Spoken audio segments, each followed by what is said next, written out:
This is the Shoemaker Films Podcast. Well, welcome to the Shoemaker Films Podcast. Dean Shoemaker. I'm here with C.A. Green of Behind the Beard Media. Thanks, C.A., how you doing today? Yeah, good. Thank God. Thank you for having me. Yeah, of course. I actually have a funny story. I mean, you, not so funny, but you cold called me one day, if you remember that. Of course, yeah. Yeah, and I picked up, so I appreciate that. Yeah, and I thought that was just such a hustler move. Just picking up the phone. It's like kind of an old school thing these days, but just picking up the phone, calling and reaching out and trying to build relationships with local production companies. So kudos to you. And now we're here and chatting. So yeah, I can't take credit for that idea either. I was working with a coach, and before we moved to Philadelphia, I was in New Jersey, and he said, like, listen, just you got to make 20 calls a day, no matter what happens. If they pick up, they don't pick up, just go through a list of people and just give them a call and say, this is who you are. You're moving to town. You want to meet up. And I think it was the easiest thing because I wasn't selling you anything. Yeah. Which I'm still not selling you anything, right? It's just like you said, we're here now. It's a relationship. We've known each other, since I've moved here. Yeah. The last 6 months, but it's not an aggressive move to be like, hey, you want to meet up for a cup of coffee? No, not at all. Right. Yeah. So it's how business gets done, right? Right. So, right. and I appreciate it. So, me too.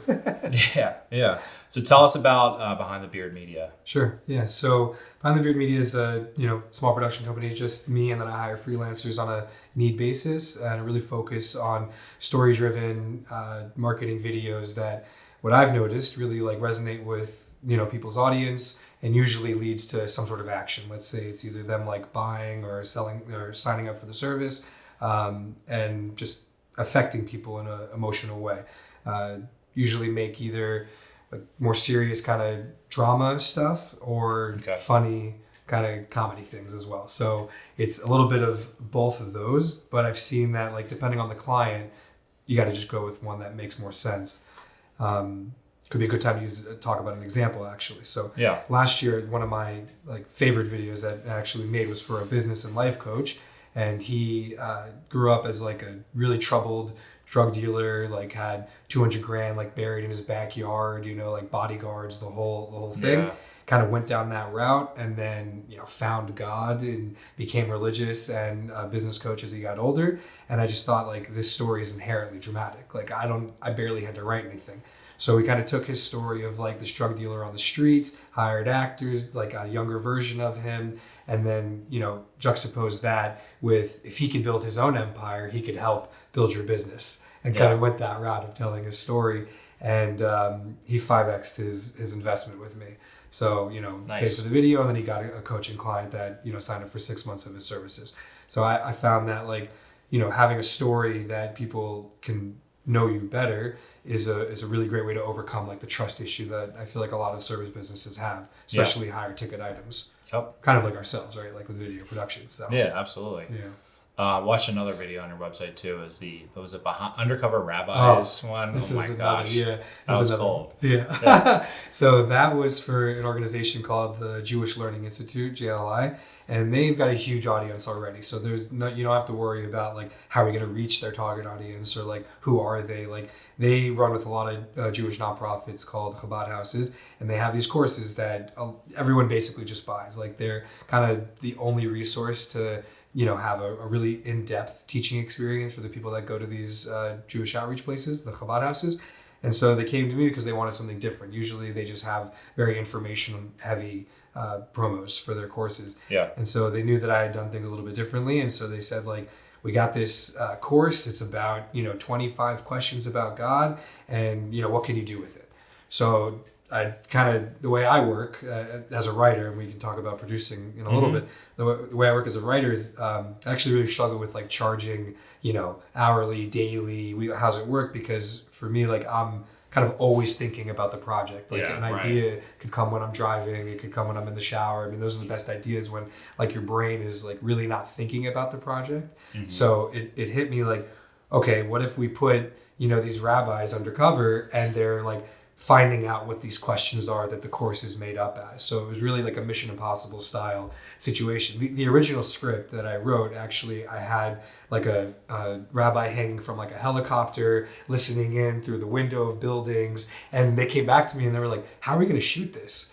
And I told him, like, I'm not producing. Like, I'm just writing. Like, for me, like, I have to wear really two different hats when I'm writing and producing. Because if I have my producer hat on when I'm writing, which obviously it's the same hat, but if I have my producer hat while I'm writing, like, I really stifle myself in the writing. And so I have to really separate that and just be like, what's the craziest thing I can do? And then tone it down. So, we went from like a guy hanging outside of a window, window cleaning, listening in on a corporate meeting, to just sitting in the back of a taxi. And then you have the driver, listening in on what's going on there. And then I'm sure you noticed, but the Golden Mine Rabbi, I played him. Sounds good. Yeah, so this also comes with the territory of writing crazy things, is sometimes they call you up and say, we couldn't find anyone to play the part who wanted to get, painted up in gold. Will you do it? And it's like, you got to, if you're going to write it, you got to put your money where your mouth is. So I went in and it's kind of I'm a little traumatized by it still, because we basically like taped my mouth and put, Yeah, I was going to say, how did they do that? Yeah, so it was, first of all, it was a lot of gold costuming, right? Like the hat, glasses, jacket, pants, so that was all covered. But for my face and beard, we used, hair spray paint, and we put tape over my mouth and nose. So I thought I'm about to suffocate myself for a few minutes. So we do that, and they just sprayed my entire face with the gold spray paint. And I was just like, I cannot breathe. Obviously, right? You take it off, and you're just like, okay, totally worth the shot. We're working with a child actor that day as well, so that was like, okay, got to make sure we're shooting this efficiently and making, But she was really cool, and we just bought her pizza, and it was pretty cool. It was like a pretty low stakes shoot, Yeah. Gave her ice cream, so that was cool. Yeah, just kids, you give them snacks, and they were cool with it. Yeah. So that's what I meant before when I said kind of a more serious dramatic thing, and then comedy. So I wouldn't say that I'm drawn more to one or the other, which is kind of a lot of businesses like to have a niche or however we want to say it. But I kind of like to connect with the client and see well, what's worked for you in the past, or who are you, what kind of uncover. I know we're kind of going down the producing route. Having these the discovery calls and the sessions with them, finding out who they are, what they represent, what they want other people to view them as, and then kind of play into that. And so sometimes it's an animated short that I need to produce or write and talk about. I wrote something about anxiety, depression, ADHD, because it was a mental health place, and it was geared towards kids, and they didn't want it to be so serious, right? These are very intense issues. So obviously I thought animated would be a really great way to kind of break through something that could feel a little bit more approachable. So that was for a company called Beehive. And so they had a logo that involved a bee and a honeycomb. And so we had this kid, animated kid, walking around a round globe. And as he's walking, it's really dark, and there's lightning bolts, and the sky's lighting up saying depression, ADHD, all things like that. And as he's getting closer to the lights, everything's starting to, the rain's stopping, and these bees are starting to follow him and lift him up, and they actually then transform into the logo of the honeycomb and stuff. Right. So that really worked for the company, because it was able to it was cute, and it was kind of a way to approach these things that are serious, but in a way that is approachable. Right. Yeah. How do you when you approach a project, how do you know if the vibe or the the concept of the video should be funny, should be dramatic, serious? It's a good question. Yeah. So again, I think it comes down to just trying to have a little bit of what we talked about before, a relationship with the person that I'm speaking with. Right. I don't really go into things thinking, how do I sell this person on what I want to do? I know what I'm good at. I'm good at putting together all the pieces, kind of being the architect of a video, hiring the right people, and then making a kick-ass project. I'm good at that. So instead of me coming and saying, this is what I want to make, I try to really just listen. Try to just ask more questions than speak, which is the opposite of what I'm doing here today. But really just find out more about the organization or the person, and what's their vibe? Are they making jokes in that discovery call? Or is it a more serious organization, right? With the business coach that I mentioned before, he grew up as a drug dealer. His life was threatened. He, had, thugs as his bodyguards. Okay, you could go a comedy route, right? There is a world where that exists as a funny movie, but it's a little bit more obvious to do it as a serious, rags to riches type of story. Yeah. when it came to with JLI, they even said, we want something more fun. We want something a little bit different than what we had done in the past. So I had seen, a little bit of market research, never hurt anybody, right? So I just looked up what other stuff had they done.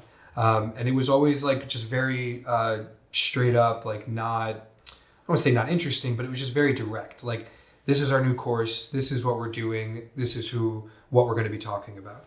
So when they're coming to me and they say they want something different and they want something more fun, to me, that's like a sign of like, okay, let's have fun. Like, let's do something that's a little bit out of the box. Let's do something obviously a little funny. So I really try to, it doesn't always work obviously, but I try to like let the client guide me a little bit in terms of the style. I forget the exact quote, but if a client comes back to you and says, this is the wrong shade of yellow, they're probably wrong. But if they say like, this doesn't feel right, they're probably right. So I let them kind of guide me on certain things that I can trust them with. And we both need to have that trust. But when it comes to like specifics about like cut this here or like add this, like usually I try to work with them to uncover more of what they mean, because usually like the mechanics of what we're working on is not exactly what they're talking about. It's more of a feeling that they want to accomplish. So I try to just make sure like at that, as much as I can at the beginning, be on the same page as possible. So I'm in talks with another nonprofit now, and I had 2 discovery calls with her before even sending a proposal, right? Like, it's not about getting that sale, which would be nice, but it's more like, are we on the same page? Do we understand the process? Do you like get the investment of making a video? And like, I want to take it serious. You're a serious organization. I want to take it serious for you as well, and kind of like make sure we're on the same page there. So in those conversations, I found that the more you ask and the more you listen, like they'll tell you what they want to say and what they want. And then you can kind of take what they want and then, put it through like your own creative meat grinder and then come up with the thing that makes sense for them. Yeah. I found that to work with, sometimes I'll do interviews as well for videos, and just asking open-ended questions is like super obvious, but maybe sometimes we don't always think about doing. And you'll have people just talk and just kind of ramble a little bit, but they'll uncover what they really want to say while they're speaking. Right. And then from that, you can just like follow it, down the rabbit hole of that conversation, and then, see, oh, is this what you mean? Is this a little bit more, am I closer to what you're talking about here? So yeah, I just try to like work with them in that conversation. Yeah, definitely. Yeah. Is most of what the work that you're doing today producing or writing, or a mix of both? Or tell me about that. What do you like doing more? What do I like doing more? That's a great question. Yeah. So I'll say that's really tricky, actually. Okay. So I'll tell you why. So it's tricky because I think I'm first of all, I'm really great at both, right? I love to produce and I love to write. The thing with producing is, like we talked a little bit about my approach before, it takes a lot. Like it's, not only just like countless calls and a workshop or, speaking to people about like different, tactics or messages that they want to accomplish and really whittling that down. But then you have the shoot days that are, 8 to 14 hour shoot days. I'm sure you're well aware. The product, like the cycle is like very long in terms of making that video usually. Whereas writing is like, I could do that 9 to 5, it could take me 5 minutes. It could take me 3 days to write a script, depending on the clarity that I have and the idea that will come. So, on one hand, like I love the idea of like, if I could just write, and just sit there and come up with different ideas and just follow scripts and not have to be on set, like that's, attractive in its own right. I've got 3 little kids. So, it's nice to like being home in the morning, like being home in the evening, and on shoot days, I usually don't have that luxury. But I produced a music video in December, just a month ago, and it was a last minute request from a local company. They had another producer that was supposed to be getting permits, locking down locations, props, like a whole list of things. And last minute, they totally bailed. Whatever was, I don't know what was going on with that producer, like they had personal things or whatever it was, but they just were not able to accomplish what they said they were going to. So I got a call on Friday morning, which as a religious Jew, like there's not much work. I'm going to do Friday night and, Saturday. So I get the call and say, hey, we're shooting on Monday. We need help, so coming in as a producer, that means to me, like, okay, there goes like the next however many hours I have awake and available to work is going to be dedicated to this.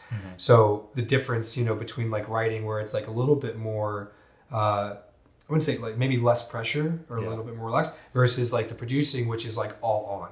Now, what's interesting for me is I love the all on. Like I'm a very like intense person. Like I have a really like, devoted, I guess, like personality. And so like when a project is brought to me and there's like a million things flying and there's phone calls at whatever time and there's like all these tasks and people to talk to, like I love it. I mean, like, and then when I got on set and to see all the things, like all the pieces that I had put together, like come to fruition, and then you have this awesome music video and it's like super cool and everyone's happy on set and you're like that feeling, I realize, especially in December, I was recently thinking about this, that fills me up like almost nothing else. Like, no matter I love my family, I love my, religion, like all these things, but like being on set, like, and seeing all the work I had put in pre-production and then the problem solving that comes with being in, on the production day, seeing that work out is like, it's a high that I really can't relate to anything else. Yeah. And so long story short, I don't really know how to choose between the two. So what usually happens is, let's say I have a project that it's called for writing a script, I'll write it. Like I'm not usually going to hire someone else to write the scripts. Whether that's like short form marketing stuff where we're talking about, call to actions and information about people's nonprofits and services, or it's a little bit more in depth where we're going to get actors and we're going to make characters and things like that. Versus like more of the interview where it's more just interview questions and stuff, which is fun, but that's not, I wouldn't really call that writing, so much. But I think so when I was younger, I really thought like I'd be like a director. I thought I would like, be the Martin Scorsese, be the Steven Spielberg, David Lynch, I still have those dreams. Yeah, sure. Yeah. By the way, David Lynch, rest in peace, there. Yeah, I was really an icon. Yeah, I was really sad actually. My wife told me, I was like, in the morning, and I was just like, what? Like, just kind of realizing like the chances of meeting, some of your heroes, like you got to try to do it. Like they're not going to live forever. So it's just a thought there. But as I kind of, directed and produced and wrote through, high school, college, and then, my early 20s, when I was working in New York, I kind of saw that certain elements of directing I wasn't so interested in. I really, like speaking to people. I really like connecting with them and opening them up to, them being able to do their best possible work. So let's say with an actor, that's really useful, right? Like getting someone to like focus in and like hone in on something that's inside of them to be able to bring in front of camera when you're interviewing someone, getting them comfortable. Those are essential skills to have. But I didn't care about the texture of the film. I didn't care about like, I worked with the DP and they were like, look at this beautiful light that I put in the back with the curtain and the plant. And I was like, I don't care. Like that's not important to me. And it was kind of like in that particular film I was working on, I noticed like, oh, maybe I'm not a director. Like maybe, and I felt a little bit of like a, sadness of like letting that go. And it's not gone forever, but it's not, I realized like, what do I really enjoy is a little bit of what I spoke about earlier, which is like putting together the pieces and hiring the people who could do their job the best. And usually when people know that things are being taken care of for them, they can focus on their job. And that's how we get the best, product, video, film set, right? Like, having the right energy on a set is super important too. So that was really clear to me, especially last year. I was directing, producing, and co-writing something, and I just noticed like I'd rather just get the people feeling that they can do their jobs and then sit back and let them do it. Yeah. And that was just very clear, like, oh, producing is the way to go for that. Yeah. No, that's great. I mean, that's a great point that like, you're kind of like clearing the blockers and allowing everyone else to do their best work, right? Best creative work. Yeah. I feel like growing up, I was like, oh man, George Lucas and Steven Spielberg, that was my aspirational thing. And then I figured out, I really like DPing probably more now. So I'm the guy fussing about lights and curtains and plants in the background and getting the right focal length and all that stuff. And, producing is also part of the job as well. So kind of a production company. So right. So I have the opposite a little bit. I have zero interest in being a DP. Yeah. Like I mean, I don't even know. It's crazy to be in the industry and like working on stuff and just so not care about the camera stuff. Yeah. Like I know there's people like yourself that love it so much, and like you said, caring about the lights and the focal length and apertures and all these things. Yeah. And it's more like I just want to get the shot. I want to make sure people are like performing at their best, and the specifics that's not where I there's a Yiddish word called cucking. Like I don't really cuck in that, which means like I don't really dig in there. I don't really swim in that area. It's more like if that's your thing, how can I support you to make sure that you're doing the best possible job? Like what do you need to be able to focus on, so that way like I can ask you, hey, I need this crazy shot, and you say I'd love to do that for you, as opposed to like, are you effing kidding me? That's I love to make sure my DPs are like very comfortable and like they know that like they have complete creative freedom in terms of like how they want to get the shot, as long as it kind of lines up with the storyboard, shot list, and things that we've spoken about before, which obviously is usually part of that pre-production meeting, I read something on your bio. It's kind of wild. The first thing that inspired you, I think, was a double feature. Lion King and Judge Dredd. Yeah. What a combo of a double feature. You can thank my dad for that, like he we grew up like going to the movies. Like that was It's interesting, like when I watch like, movies about making movies and movies about filmmakers, I feel like I can relate to a lot of them. So growing up, my parents divorced when I was 2. So I had, split custody, and I just saw my dad like every other weekend. So like nothing like very regular. So kind of as like a regular American kid, like growing up in South Florida, like what do you do on Fridays and Saturdays? Like you go to the movies. Yeah. It was pretty, I think since the 20s people have been doing that, right? So that was like the thing I did with my father. It was like, this is not that old, but like, we would be driving down the street and we'd stop and pick up a newspaper out of the, the things on the side of the road and look up the movie times. Like, so it's crazy to think that we don't do that anymore. It's like all on the phone, right? It wasn't that long ago. Right. It's like 20 years, something. If I tell my kids, if I tell even my younger siblings, they're going to be like, what? Like a newspaper, So that's what we would do. And so The Lion King was actually the first film that I asked to go see in theaters. I was like 4 years old, and I was like, I want to go see this movie, but my dad probably also wanted to go see Judge Dredd. So like we just did both. And what really stuck with me, obviously like I don't have like super strong memories of the plot or anything like that. I've seen them obviously a little bit later in life, but what I loved is the transporting factor of watching something, of like you're here in this theater, but that film is going to take you to a different world. It's going to take you to a different place. You're going to kind of live vicariously through these characters, right? And that's the basis of any good story,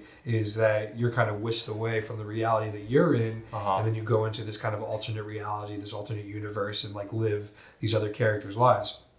Now, if you were a psychologist, we could probably open up why a kid from divorced parents would, want to go through different realities, different universe, whatever, right? Sure, So I think it's like, looking back, it's pretty clear that like I was looking for either some sort of escapism or, just something to take me out of that reality, right? But really, it was just an infatuation and a love for storytelling on a visual layer. I love to read. I love to, didn't really grow up loving comic books so much, but, as I got older, got into some graphic novels. But there was something about, lights dimming and just like watching for, an hour and a half to 3 hours, depending on, what you're going to do. It's an experience. Yeah. Oh my God, and for, my wife really doesn't love TV and movies. It's Really? very funny thing that, we got married because it's such a big part of my life, and she is just like, does not care about it. Thankfully, we have other things that kind of bind us together, but she just does not get it. Like, it's not something that she can really relate to. Like, when I watched a really awesome commercial the other day that was like moving and like it hit all the right emotional points and like storytelling beats. And I'm like, honey, like, look at this commercial. And she's like, okay, so what? And I'm like, what? Like, how do you not care like so much about this thing? It's like, didn't you cry while watching this Honda commercial? It's just like, what are you talking about? So it kind of like grew up like just really loving everything about movies. It wasn't really until high school that I had the opportunity to take like a film appreciation class and TV production. So again, like, I consider these to be like very like normal things for a kid who's interested in film to do, right? Like, it's nothing like crazy. I didn't like have an uncle who was a producer brought me on set and meeting all these. It was just like, oh, like, I like these things. Let me learn a little bit more about it. So when I took the film appreciation class in high school, it was I had an amazing teacher. Her name was Miss Brenda Durkis. So I think she got married, so I don't know if that's her last name anymore, but she also loved film so much. And she was like an English teacher, but she wanted this film appreciation class. And so I could see how much she loved, not just movies like I did, but the mechanics that went into making a film. So then all of a sudden I learned about all the things, sound, color, mise en scène, the storytelling beats, like hero's journey, like all these things that I kind of was taking for granted when I was being, whisked away, as I said before, right? Like this experience of watching a movie and realizing that like every single aspect was planned. Okay, you have some goofs, right? Like you have, famous movie goofs, the boom mic comes in, a coffee cup from Starbucks and a period piece or whatever. But like most of the stuff is planned, and there's a team of people who are there trying to accomplish something emotional for you, for the viewer to experience there. And that layer, then I fell in love even more. Like right when you think, what does he say? Just when I thought I was out, it pulled me back in. Yeah, right. So I thought I couldn't get any of a deeper love with it. And I found out like it's all on purpose, obviously. Kind of like, these things like looking back, you're like, why did you think about that? Obviously there's a director, producer, writer, but I never thought about like the gaffer and the grip and the best boy and like the prop master and the colorist and the VFX, like all these different elements that really are like, they're not related when they're apart, and then they create this really cohesive unit when they're being brought together with a unified vision. So like really fell in love with that. And so at the same time of taking that film appreciation class, took TV production and just like ran the TV production like class. We did the morning announcements, my friend and I. Like this is high school? Yeah. That's awesome. Yeah, like we would do, for our morning announcements, we had a short TV segment. They would wheel in these TVs into each classroom and they'd play the morning announcements there. So we did like fake reporter style stuff and we would interview people, and like then we started making some short films. And I was really affected by like film noir, like in high school, like just like, the Venetian blinds and like shady characters. So my first film was like a black and white, I had, my first company was called Fedora Productions. Like I had a black hat that I used to wear all the time.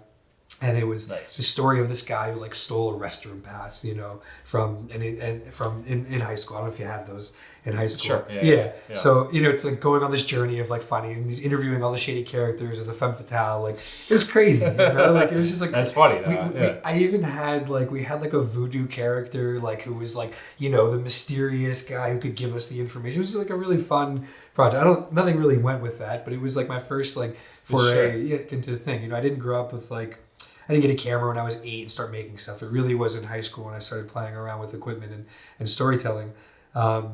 So when I was in high school, that was super clear. That's what I wanted to do. Yeah. And it was like obviously really aligned with who I was. And, I was always at the movies like every weekend and every night, just like back when, again, Netflix was sending you DVDs, like, I had that and was just watching so many things. And then I went to college at Florida State because they had a really great film school. So I applied and didn't get in. Oh, wow. Actually applied 3 times to the film school at Florida State, did not get in. The way it works, you apply, you get an interview if they want to, move you on from application to interview. So I got interviewed before freshman year and then before sophomore year. So I applied out of high school at freshman year and then after my sophomore year. So I got the first and third. And on the third, let me go back up. So on the first one, on the first interview, I made a huge mistake, but I don't think this is why they didn't let me in. we were talking about Avatar and like Alice in Wonderland and how I didn't really like those movies. Like I wanted like to tell original stories. Like like I mentioned before, Martin Scorsese, David Lynch, all these guys who I thought were really telling original stories. A lot of them are based off of other IP. Sure. But we were talking about like I blanked on Paul Newman's name, and I'm like, what's that guy's name? Like he's on the salad dressing, and the dean is like, the salad dressing, like that's how you're going to remember Paul Newman, So I don't know if that's why I didn't get into the film school, but it definitely, I don't think helped my chances. In your defense, that's my earliest memory of Paul Newman also. My parents, because like it was in the refrigerator. You're a little kid, you're like, oh, that guy on the salad. Right. And then you find out he's a famous actor. Yeah. Cool Hand Luke. I mean, he's like great movies. Yeah. Just saw The Towering Inferno for the first time a couple weeks ago too. Okay. I've never seen that. No. Classic disaster movie. Now we've been inundated with disaster movies. This is the disaster movie. So like it's Steve McQueen, Paul Newman, nice. is fantastic. Okay. Yeah, highly recommend it. So anyway, and then the third time I got interviewed, I had just won first place at a short film festival in Delray Beach, Florida. Nice. And so I drove up. Like so, basically the film was actually very funny. I'll talk about that film now. Actually, it's on my website too. I put it up. Okay.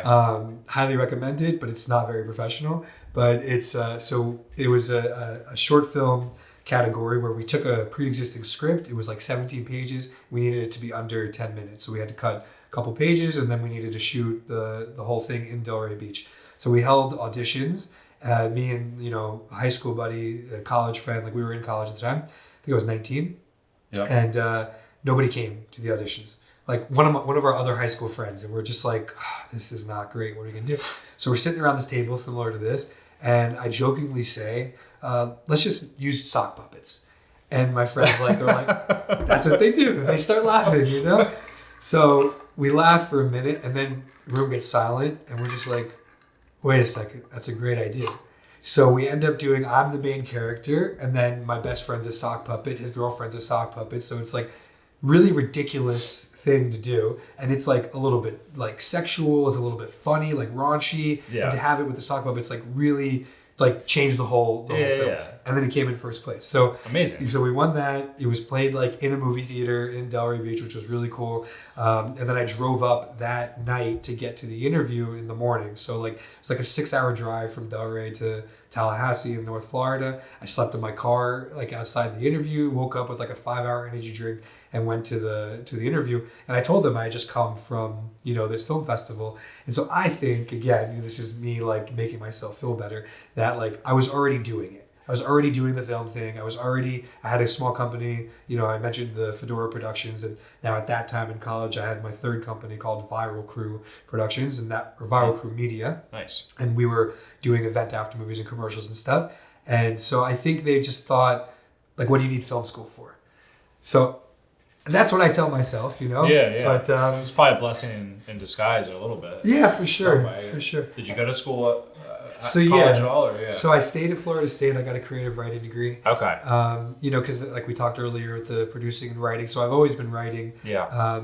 Since, like I told you, I loved reading, and I loved, kind of influences my my favorite movies as well. But I loved like Goosebumps growing up, like these kind of like, borderline horror stuff, like gross, just like over the top stuff. Yeah. So the first thing I ever wrote, I actually like ripped a story from like R.L. Stine and like just changed a bunch of the characters and names. And like I wrote it for my friend's brother who had leukemia at the time. And I was like 8 years old. And I thought like, I'll write him a story to like make him feel better, So thank God, I believe, he got better. He was fine, but it was that was my first like journey into it. That also might be on the website, I think, or it used to be. So in college, I kind of wanted to drop out after I didn't get into the film school because I thought, what was the point? But my mother was like, you should stay in college. It's worth something to have your bachelor's and all these things. I'm still not sure that's a good idea. Like I'm like, $30,000 in debt from, just like 4 years I had to pay my own way. I had scholarships and grants, but also like living expenses and things like that. Yeah. So I don't think it was worth it to get a creative writing degree. Maybe if I was like an accountant or business or international affairs or something. But right. Creative writing, like no one's ever asked me to see my degree. I think it's in like a drawer at my dad's house or something, Yeah. So after college, I just, the company that we had with like 4 other friends, we were kind of like, what do we do? Like we had done like event after movies, commercials, a few short films, and I wanted to go big. I wanted to go to LA or New York, and the other guys wanted to play a little bit more safe. So we kind of disbanded the company. They went to South Florida. I went to LA for like 6 months with like $1,000 and no car. Terrible idea. Completely like failed. Like got a job working for a call center in like Koreatown, and I was just so depressed. Like I would get off the train like, 2 stops before the call center, pick up like a pack of cigarettes and a bag of M&Ms and carrots, and that would be like my lunch for the day, And it was just like I was working with like Occupy Wall Street people, like heroin addicts. Like it was just like not conducive for me, Yeah. I was living on different people's couches and futons, and I was just like, I can't cut it out here. So I moved back to Tallahassee. I had a girlfriend there, and I was living with her. Stayed for like another year. Saved up some money, went to New York in 2014, and that was much easier to do with $1,000 and no car. So, hit the ground running, like connecting with different college friends, and somebody knew somebody who knew somebody who was like a PA on one of the Spider-Man movies, met him for lunch. And here's like a cool inside story for this. I had brought with me 3 tabs of LSD to take in New York, which is, we'll see, a recurring theme in my life. Okay. So I brought them, and I brought it up in this conversation with the guy over coffee, and he was like, really, I haven't found in New York. Like he didn't know anybody to get the psychedelics. And he said, if I get you on set, like, would you give me a tab? And I'm like, sure. There you go. So the next week he got me on a commercial. So like he called me Sunday morning. He was like, need you to be uptown. I was living in Brooklyn. And he's like, okay, I'm going to train right now. Like rolled out of bed, and went uptown, got on the commercial. 2 weeks later, he says, I got a movie for you if you want to come be a background, PA, background production assistant. Like, okay. So there's 2 out of the 3 tabs. But that's how my career in New York started. So then I'm on set, and it was the Tina Fey movie called The Nest. I don't know if they kept that as the name. It was Tina Fey and Amy Poehler. I think Josh Brolin. It was like they were throwing a party at their parents' house or something. I think they kept the name. So I got on that movie, and I made friends with the location manager. So after that, I followed up with the location manager, and she invited me to, come down to Silver Cup Studios, which is in Long Island City, and they asked if I wanted to work on another NBC show. And so after being in New York for like a month and a half, I get offered to work on a show for the next 11 months. So it was kind of like they were like, listen, you might be unclogging toilets or picking up trash and doing, whatever. I was what's called a unit production assistant. So, so within the locations department, but it's like the lowest position in the locations department. And I was like, I don't care.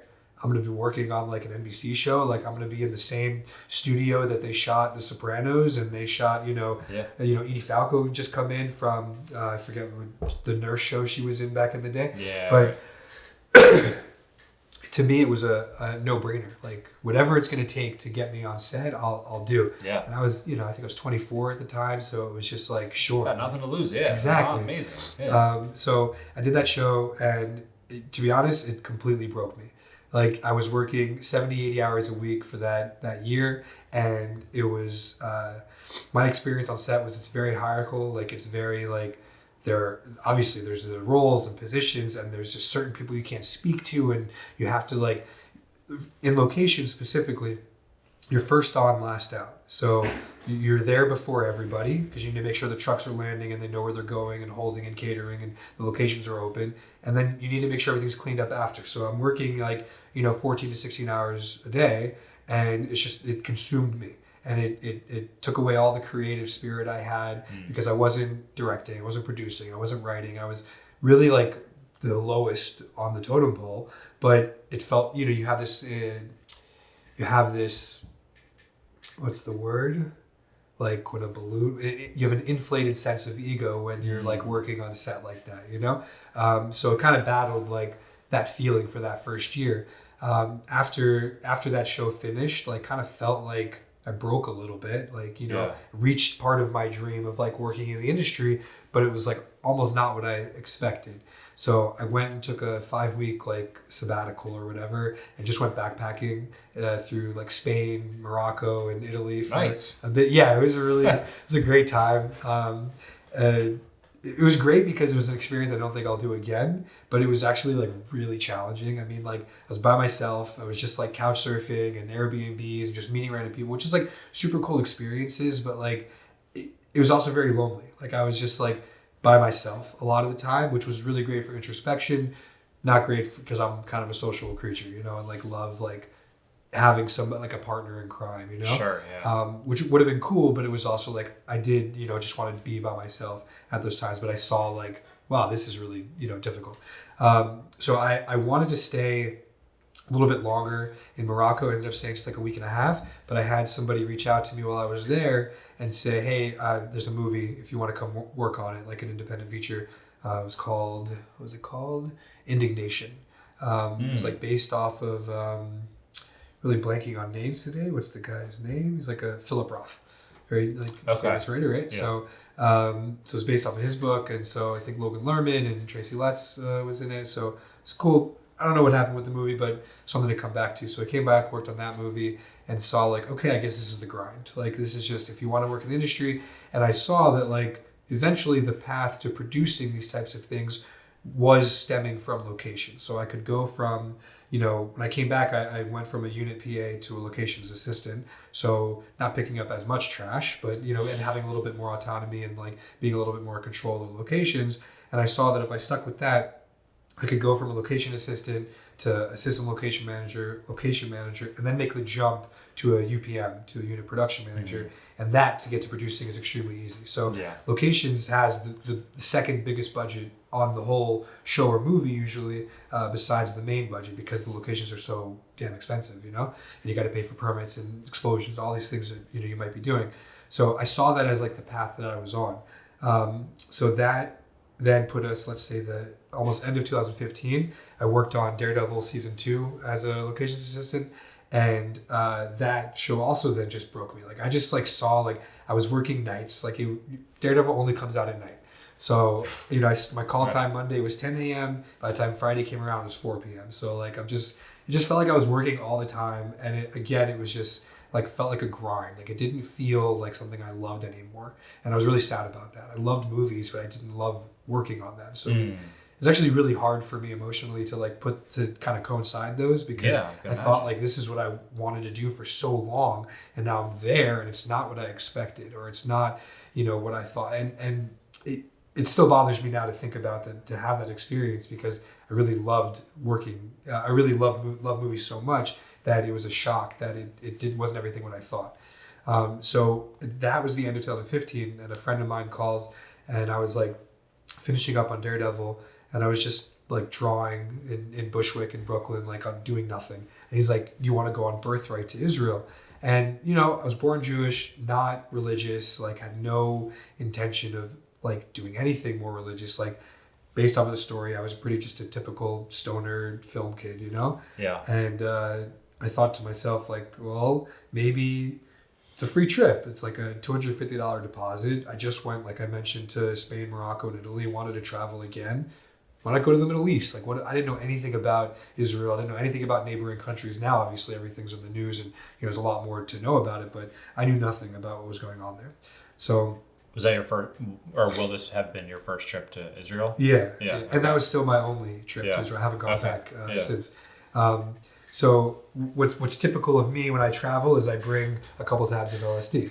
So that was the plan. You pretty far so far. Yeah. So we get to the airport to get on the flight, and the first thing they ask you is like, do you know anybody from the neighboring countries? So like I didn't even know what the neighboring countries were. Like obviously now, like okay, Egypt, Lebanon, Syria, like not typically fans of the Jews, right? But so that's why they're asking security measures.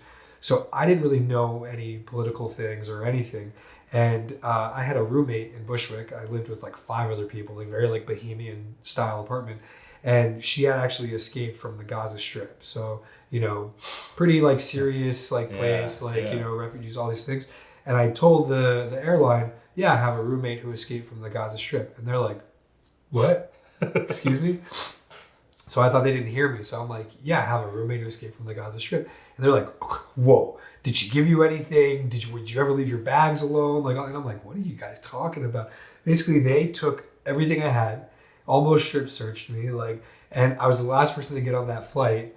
And I still managed to get the 3 tabs of LSD through all of that. Yeah. So. Do you want to share what it was, or what? I mean, I guess at this point, if there's ever an airline who wants to try to find it, I don't know how you would. So I mean, like LSD is a scentless, tasteless piece of paper usually. You know, it's a liquid that gets dropped on things. So it could be on a sugar cube, it could be on a piece of paper. So usually my experience was that it was on a little tiny, note card piece, like a little tiny square. So what I did is I used to travel with different, books I was reading or art books that I was drawing in. And I was actually working on an art project then where I would ask strangers to draw in the books, and then I would write a poem about them while they were drawing, and then read it to them when they were done. Oh, that's amazing. Yeah, it's really cool. So I have like a ton of collections of those, which is awesome cool. Put together. It's very cool. Yeah. So I took one of those notebooks and I put different Post-it notes on different pages with like notes to myself, like let's see how far this rabbit hole goes, or take the red pill or whatever it was, and put it behind there. So it's like a piece of paper behind a piece of paper on a piece of paper. Like, how would you even find that? Within all these, I had, different books and whatever. I feel like I could get arrested, like post, the thing, but I mean, probably not. I will delete this. No, I'm sure it's fine. So I brought it, got it through, brought it there. I never told you that before, by the way? I don't think so. Yeah, That's so, pretty funny. yeah. So I was more worried about like my art books than I was about the LSD. Like I really wanted the project I was working on, but got everything back on a kibbutz. By the time we got there, they sent it all to me and everything was fine. They didn't take anything. And so we went to a place called Tzfat, which is like this hippie city in the north, and it's like the city of air. So, I won't say I was a spiritual person before, but, I was always looking for something more to life. And I think I was looking for that in movies. I was looking for that in stories and in books, and just there's something more to like what we're doing, in terms of like, what does it mean that there's this giant universe and we're the only like intelligent life that we found, like, or, I experienced a lot of crazy coincidences. How could it be that, I used to travel and then meet a random friend that I had seen, in high school in a random place, just all these like random things happened. And I just kept thinking like, okay, it's the universe or it's serendipity or whatever, So I was like already tuned on to like something else going on in reality. But it could have just been the drugs too. So, so we go to Tzfat and I realized like, this is the place I want to take the LSD. So after the official birthright trip ended, I had extended to stay for another week in Israel. We went back up to Tzfat. We stayed in a place called Bat Yam, which is like just south of Tel Aviv. It's like a Russian beach town. Super cool, chill. It was great. And we drove up and I started taking the acid at 7 a.m., 9 a.m., and then 11 a.m. So like every 2 hours. So the way it works, you just like keep going higher. That was like the plan. So by the time we got to Tzfat, like around like 9:30, like I was already like, I wouldn't say cloud 9, maybe cloud 7, getting to cloud 9, but it was like, okay, like I'm in a really good place. So we're kind of walking around, the graffiti's like talking to me. I'm just like floating through this city, meeting random people, eating delicious like Middle Eastern food. Like it's just great. Yeah, sounds great. it was a great time.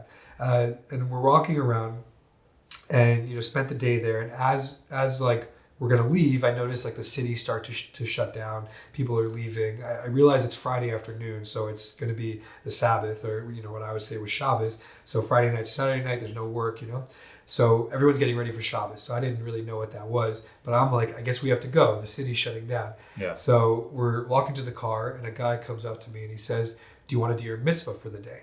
And I'm like, what's a mitzvah? Now, as a Jewish kid, I'm supposed to have a bar mitzvah at 13. I never did that. Like I said, wasn't religious at all. Right. And I'm like, what are you doing? What's a mitzvah? And he's like, oh, I'm walking around spreading the light of God. And I'm like, leave me alone. What are you talking to, a crazy person? First of all, I'm high as a kite. I don't need this guy to introduce me to God, Yeah. And then I think to myself, if I was writing the script to my life, I'm on my favorite psychedelic, I'm in the holiest place in the world, and I'm Jewish. This is an origin story. Like, you got to put on tefillin. You got to do this mitzvah. You got to just follow this and see what happens. So, okay, fine. Let's put on tefillin. So it's these black boxes. You put one on your arm and you wrap these leather straps around your arm. You put another black box on your head and these leather straps hang down. It's been going on for thousands of years, In the Bible, in the Torah, it talks about you shall put phylacteries between your eyes and on your arms. That's the translation of tefillin. And so we've, through the years, have figured out it's these black boxes with biblical verses inside of them. So we put it on, And as we finish, it's a short prayer. You say, as we finish, a butterfly comes and lands right on the guy's shirt. So I reach over and I grab the butterfly in my hands, the tefillin still wrapped around my fingers, and time stops. It's like, James Earl Jones, rest his soul too, comes up from the heavens and is like, there is a God. And I was like, what is going on? I had never experienced anything so, synchronous at that point. It just felt impactful. It felt like whatever I was doing at that moment, that felt like God. Obviously, there was no real voice. There was no Morgan Freeman saying I'm gonna, make you, CA Almighty. But it was just this meant something. Yeah. Probably was the acid that helped to that. But it was also that kind of moment just felt like I've never caught a butterfly before or since. That could be the subtitle to my biography. So afterwards, I realized maybe I should keep putting on tefillin. So on the plane ride back from Israel, I did what's called opposite miftzayim. So miftzayim is what this guy did to me. He asked me, do you want to do a mitzvah called miftzayim, right? So opposite is when I go to other people and say, I need you to do a mitzvah to me. I need to help me out, put tefillin on. So that's pretty atypical to do. But I met a guy on the plane and he told me the whole story of the butterfly and everything. And he said, where do you live? And I said, in Bushwick in Brooklyn. And he said, oh, Rabbi Menachem Heller has a Chabad house there. So he wrote down his information, wrote down a couple books for me to get, a Chumash, which is the 5 books of the Torah. And he just said, you should go talk to this rabbi. So it took me a couple weeks to, I guess work up the courage to go talk to the rabbi. But before then, I was working on another film for about 2 weeks. There was a movie called The Pirates of Somalia. By the way, I'm seeing my memories. I'm forgetting all these titles of things. I really should write this stuff down. So I'm working on a movie called The Pirates of Somalia, which was, the flip side to Captain Phillips. Yeah, right. Right. So it's they're the Somalian pirates, why they did what they did. So I had another 2 weeks to work on that. Was it a narrative or a documentary? Narrative. Yeah. Yeah, it had Al Pacino and the guy from American Horror Story. What is his name? He also played Quicksilver in the new X-Men movies. Oh, younger guy or? Yeah, younger guy. I forget what his Come name. on. Yeah, I'm so bad with actor names, dude. It's gonna come with me. Yeah. It'll come to me. So, hate when that happens. So, I'm working on this film and I'm trying to do these Jewish things, but again, I'm working 14 to 16 hours a day, no breaks, not allowed to sit down, and I'm trying to figure out, do I keep kosher now? How do I put tefillin on once a day? I just knew I had to put it on before the end of the day, but I never had a break. So I was always running around to different places, looking up doors with mezuzahs, can I put on tefillin, whatever. Yeah. And then a couple weeks after that, I was in Crown Heights, which is the hub of, Hasidic Jewry. They got the Chabad headquarters. I'd never heard of any of these things before. And I'm in Crown Heights and I was probably buying weed or hanging out with someone, just doing nothing. And I go into this barbershop, this Jamaican barbershop at 3 a.m. and they're just hanging out, smoking. And I'm like, oh, can I fix my scarf? It was freezing. It was around this time of the year. And I'm from Florida. I don't know how to wear a scarf. I'm still trying to figure that out. So I have to, in order for me to put on a scarf, I have to take off my jacket. I have to rewrap it, try to tuck it in, all these things. So I go and I start talking to these guys about peace, love, and changing the world, and we end up talking for an hour, and afterwards okay, we're leaving. So we're walking up the street, and I tell them about this experience I had with tefillin, about how I think there's a God now, but I don't know what to do with it. I gotta speak to a priest or pastor or a rabbi. I don't care, just somebody who's got a connection to God. And this guy, this non-Jewish guy, says there's a 24-hour synagogue right up the street. So this 24-hour synagogue is world famous as it's called 770. It's 770 Eastern Parkway. So it's the Chabad World Headquarters. So I'm it's 3-4 o'clock in the morning. I'm it's a 24-hour synagogue? Which way? So he points me on the street. It's 5 blocks away. So I just book it. Just run down the street. I'm half stoned. I've got my backpack on, baseball hat. And I start seeing religious Jews. And I'm where's the 24-hour synagogue, Little did I know this is relatively normal to happen because people have these experiences later in life and crazies come to this place all the time. Why else would they have a 24-hour synagogue? Yeah. Yeah. So I burst in and it's nuts. There's tuna fish everywhere. There's vodka. They're having what's called a Farbringen. It's Hasidic gatherings. It was a Hasidic holiday. that day. So it happened to be that there was like a bunch of people and they're up late. And I'm like, the Jews are crazy. Like, what is going on? And I talk to somebody and I say, like, you got it all wrong. God doesn't want organized religion. He wants us to do, peace, love, and whatever. Like, I was very hippie, like that was just be a nice person. So I end up sitting down talking to this one guy and I tell him, I say, I'm on a quest for truth. How do I not go crazy or die? And he told me a story about about 4 rabbis, who were granted access into the deep mystical secrets of God. And one rabbi dies, one rabbi goes crazy, one rabbi becomes a heretic, and the other guy walks in peace and leaves in peace. I'm like, how do I become like him? So he said, if you want to get closer to truth, if you want to get closer to God, you got to stop doing drugs. So I said, fine. I was stoned at the time, and he said, give me your weed. And I said, why? You don't smoke. I'll give it to someone. It'll be my mitzvah. So gave my weed to somebody else, and I quit cold turkey, went 13 months, without smoking. I smoked a little bit since then, but at that point, I was like, I'll be done.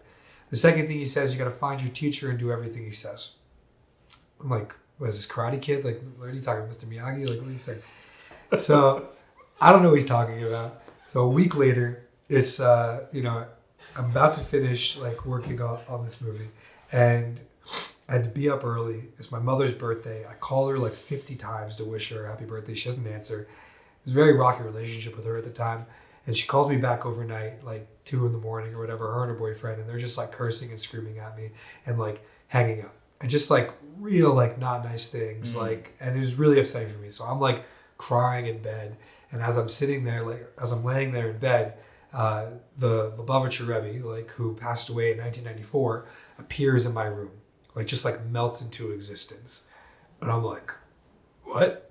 So now I'd quit weed, the week before, hadn't done acid in like a month, and I wasn't drunk. So I'm okay, maybe I'm still sleeping, right? So I'm like shaking my head like, nah, this is not legit. So I look forward, and on my wall is like a tapestry of like beach scenes, a bunch of circles, and the scene turned into his face. And I was just like, this is too weird. I gotta get out of here. So I get dressed and I think, where could I go that's 24 hours? I'll go to that 24-hour synagogue. So I go outside and he's standing on the corner in the snow. I squint my eyes and he like classic movie moment disappears. I go to the 24-hour synagogue and first guy I see is like, yeah, whatever. Like people have, seen the Rebbe a bunch of times since he passed away. I'm like, what are you talking about? It's kind of felt crazy for a while, you know? Yeah. So when that happened, the timeline, just so we're following here, I was working on Daredevil in the winter. I went to, Israel in January, came back and worked, for a couple weeks on that film, like let's say around February. And then when that happened, those moments, I was like, I think there's a God. I think this rabbi guy, the Lubavitcher Rebbe, is like, something's happened. I had some sort of vision, whether I was sleeping or not. And I think I have to go full force into this. Yeah. So I quit the movies. Like I just said, I'm done working on it. I got a call from another location manager to work on another show and just told him no, thank you. And once you kind of do that, no one's going to call you again. So I didn't really get any calls after that. And I just went and met up with that rabbi that the guy on the plane told me to get a hold of. And I saw a lot of things that I was missing in my life at the time. I saw happiness. I saw open door policy. I saw family. I saw, there was this rabbi with I think at that time he had, 8 or 9 kids. Thank God he's got 12 now, 13, And I just saw a solid family base, functional living. And I saw he was the nicest guy possible. I was a total stranger. He just opened his door. I was invited for coffee. I was invited for meals. I was invited for classes. It was just it was exactly what I needed at that time. And it was exactly what I didn't have growing up.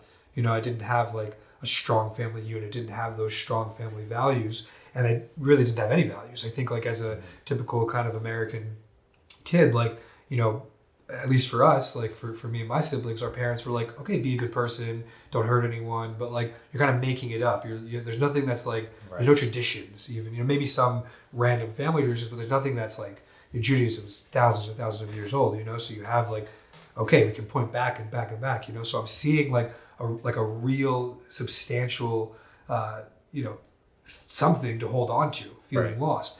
So it was very obvious for me to like go full force into that. And like I said, intense personality was like, okay, I'm done with the movies. I wasn't happy doing it. Let me do this like Jewish thing. Let me really go full into that. So I got a job working for a kosher candy company doing deliveries, driving a truck. And, for the next 9 months in 2016, I saw all the Jewish neighborhoods in the tri-state area, really, like the big ones, Flatbush, Williamsburg, Crown Heights, Lakewood, Muncie. Like, I don't know if you know these places. These are the big places of Judaism in New York. So I saw this like whole subculture of people that were way different, had a special dress, had special food, and I love subcultures.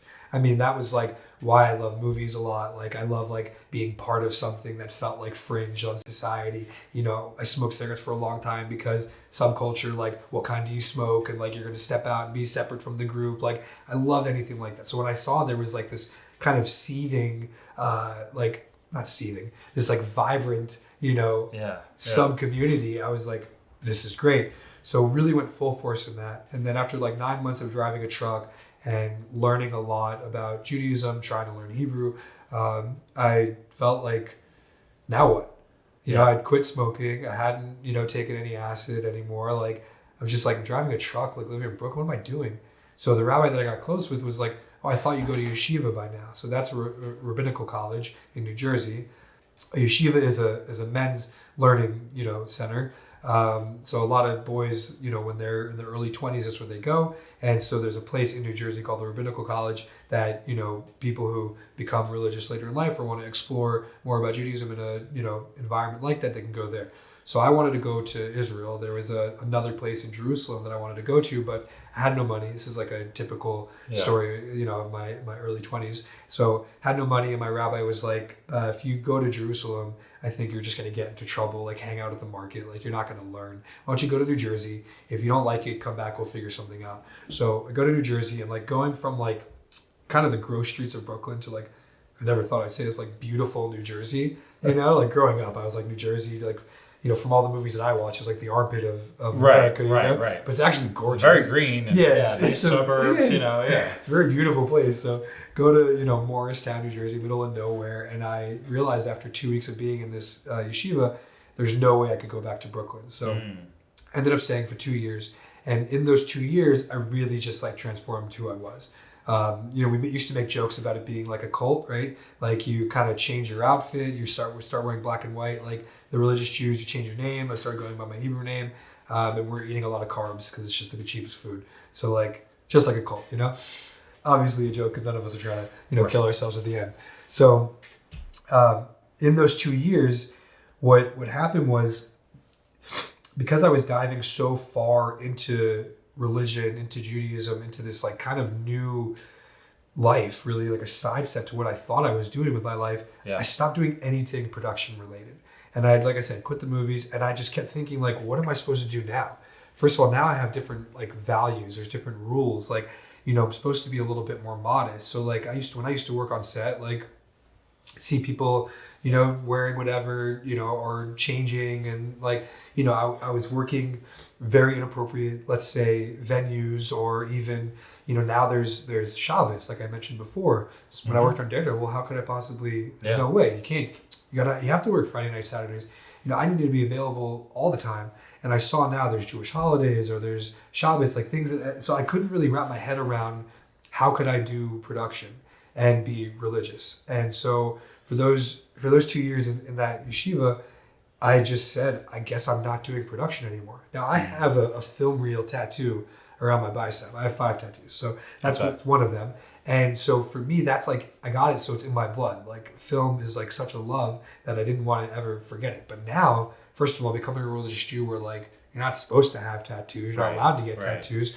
And I have this, it was really confusing for me. And it was really like a self-negation. Like I really like pushed down who I was in order to try to become this other person that I thought I should try to be.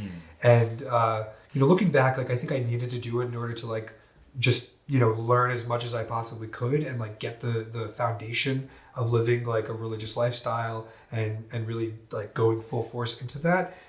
But I really think I like personally, like not suffered, but like felt like I gave up a lot of myself like during that time and pushed it away to try to be something else.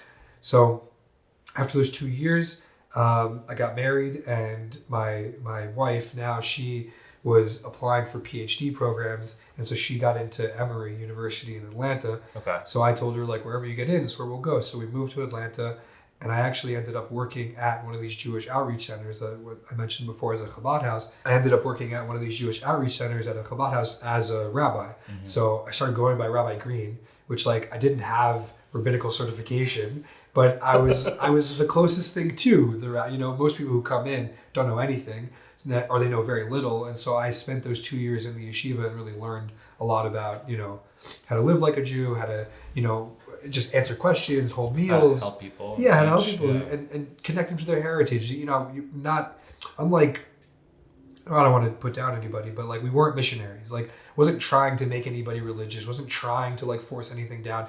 Just like if people are interested, happy to answer questions, be a resource. Like we used to host people Friday night meals, Saturday meals, like just is a fun thing for them to do, hang out with like-minded people and just like, you know, learn more about like what does it mean to be Jewish. Like right. I said, as a kind of a typical American kid, I don't think we didn't really grow up with knowing what it meant. What does it mean to be Jewish? What are the customs? What is, you know, like myself didn't have strong, you know, customs and traditions. So like there are things that you can connect to. You can have a little bit of that structure in your life.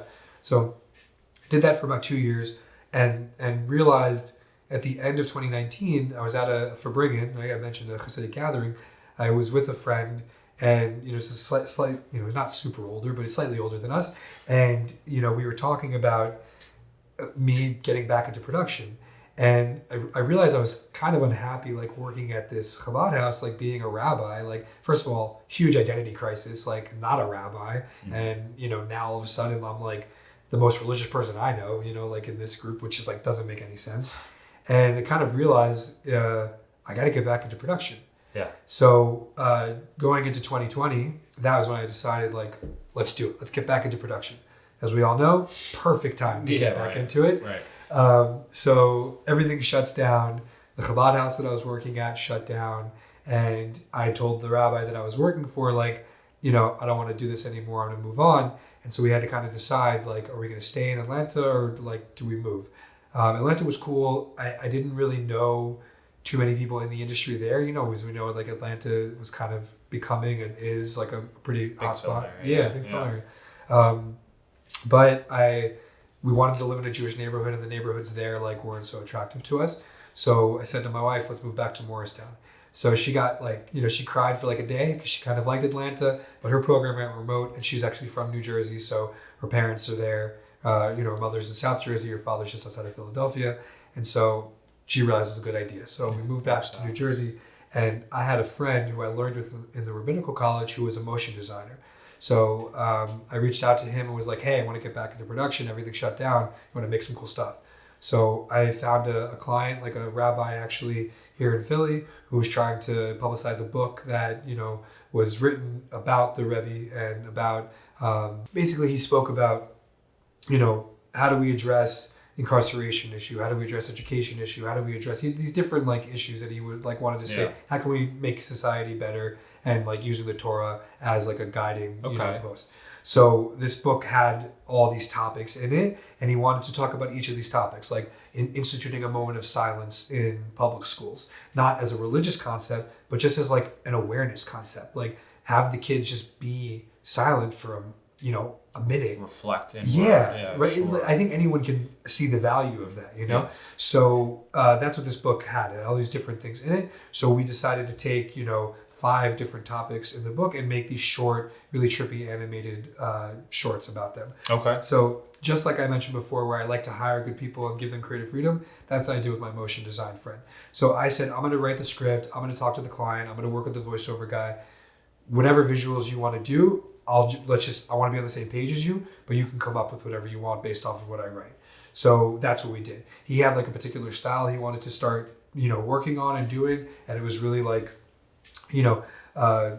copy paste, like, visuals, like cut on top of each other, like cutouts of people and chairs and geometrical shapes and all. It really, I think it defined his style now. Like, I think that was really the start of what he was trying to do. And it was like super cool. Like, it was just like, oh wow, I'm finally like, gonna mold both of these worlds together. Like, take the Judaism that I've been like so involved with and then bring back a little bit of my producing stuff. And when I told the rabbi that I worked with that I wanted to get back into production, he was kind of shocked at first. And then he saw this first short that I made, and it was like a minute and a half, and it's like really good. I mean, obviously I try to make really good stuff, Yeah. So he was just like, wow, like this is much better than I thought. Like he thought, what are you gonna go make films or something? You're gonna make videos? And it was like poignant. It told the idea clearly. It was visually appealing. Like it was all the stuff. It was really, really cool. So we did 5 of those that year, so in 2020. And then that was when, Behind the Beard Media, I would say, was born, but under a different name, So then I called it Green Cut, and I didn't really like that name for a while. My last name is Green Cut. I like it. Yeah, it was nice. Works. It works. So yeah. I had that for a couple of years, and just kind of like connecting with different Jewish organizations, because that was my network at the time. Yeah. And figuring out, where do I fit in here? Like, am I gonna just produce? Am I gonna write? Am I gonna direct? Am I gonna shoot? Am I gonna edit? Like, I wasn't having conversations with people for $20,000, $30,000, $40,000 jobs. I was having conversations about $1,000, $2,000, $3,000 jobs, and trying to figure out, like, if I hire someone else, how do I make money with it? Like, really, like all of a sudden realizing, like, oh, like I'm becoming a business owner, and I need to figure out how to like make money from this, as opposed to just like a interested film kid like freelancing on different sets. So from like 2020 to 2023, I was like working, odd jobs, getting unemployment from Georgia because of the Chabad house shutting down, and producing like. I produced a 30-minute short film about the high holidays. That was more documentary style, but that was like I had a lot of big names in the Jewish world involved in that film. I don't think your audience will know, but Rabbi Shays Taub, Avram Fried, Yankee Leber. These are like two of those guys, huge singers. One guy's like a world-renowned speaker and author, and that was like really big for me to like have these guys in the film. And it was like during COVID, so it was used as like during the high holidays, if you couldn't come to the synagogue, you could watch this film, and it was a musical accompaniment. We like hired violinists and keyboardists, and they were singing. It was a really beautiful production. But I was like, is this what I want to do? Do I want to just do Jewish things? Like, I wasn't sure exactly like where I wanted to fit in. So over those years, like I said, 2020 to 23 was, am I going to get a job like working as a producer or maybe as a writer or something? Or am I going to keep building my own thing? And at the same time, like my family's starting to grow. So we had, my first son when we were living in Atlanta, and then when we moved to New Jersey, my daughter was born in 2021. And then, hold on a I second. feel like the last 4 years have been like a blur. Yeah. You know what I mean? You're like it's still, we're all still living in like March 2020. 2020, yeah, for bit, sure. No, so my son was born in 2019. Then my daughter was born in 2022. Then I have another son that was born in 2023. Right. Yeah. Because I got birthdays in March and a birthday in July. So I got my son turning 6, my daughter's turning 3, and then my other son's going to turn 2 this July. So there we go. Yeah. So figuring out, I got to now support my family. It's not just me like living with like ramen noodles and peanut butter. There's like other people I need to try to figure out. Now my wife was also getting a stipend from her PhD, so I didn't feel like I had all this pressure to have to make it work. I could like hobble around and like figure out like a project here, a project there. And so along the way, like had the opportunity to like write for different companies. Like I wrote some course materials, I wrote some copywriting stuff, I wrote like emails, and I wrote newsletters, and I was just like kind of bouncing around, like, figuring out where do I fit in. So around 2021, I think, I connected with Moshe Gross of Reset Locations, who's like a location broker for film sets. So he actually brokered the deal for Severance in Holmdel at Bellworks. So they shot, season 1, season 2, outside and inside at Bellworks. And so he wanted to like have more emails, and he wanted to have a newsletter. And so he was like one of the best clients I ever had. Super low maintenance, paid me like pretty, well for writing. And he just like, I helped him with his website, with copy. And it was like a bridge between me and like the industry again, Yeah. Nice. And so I did that. And I think I kind of rested on my laurels of like having him as a client. Like I wasn't like as hungry to like have to find other videos, but if something came by, I would, take it on. And it was mostly writing because I didn't want to go out and produce and like get, engulfed in that world. So I wrote, scripts for a marketing company in Canada. They had a few, like one short about MK Kosher, which is like a famous kosher company. And so we had to kind of like, explain, typical explainer video, like what is MK Kosher? How do they get their kosher meat? Why does it cost so much? Like all these like questions that people had. Yeah. So like wrote that, worked with my motion design friend again. He had already, been on the project for a while and I came in a little bit after. And then just saw like, okay, writing's cool, but like I kind of miss the producing stuff.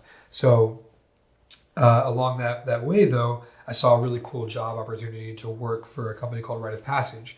And they were like an online writing community and they were teaching people how to write and they were looking for a production writer. And the job description was like me in a nutshell.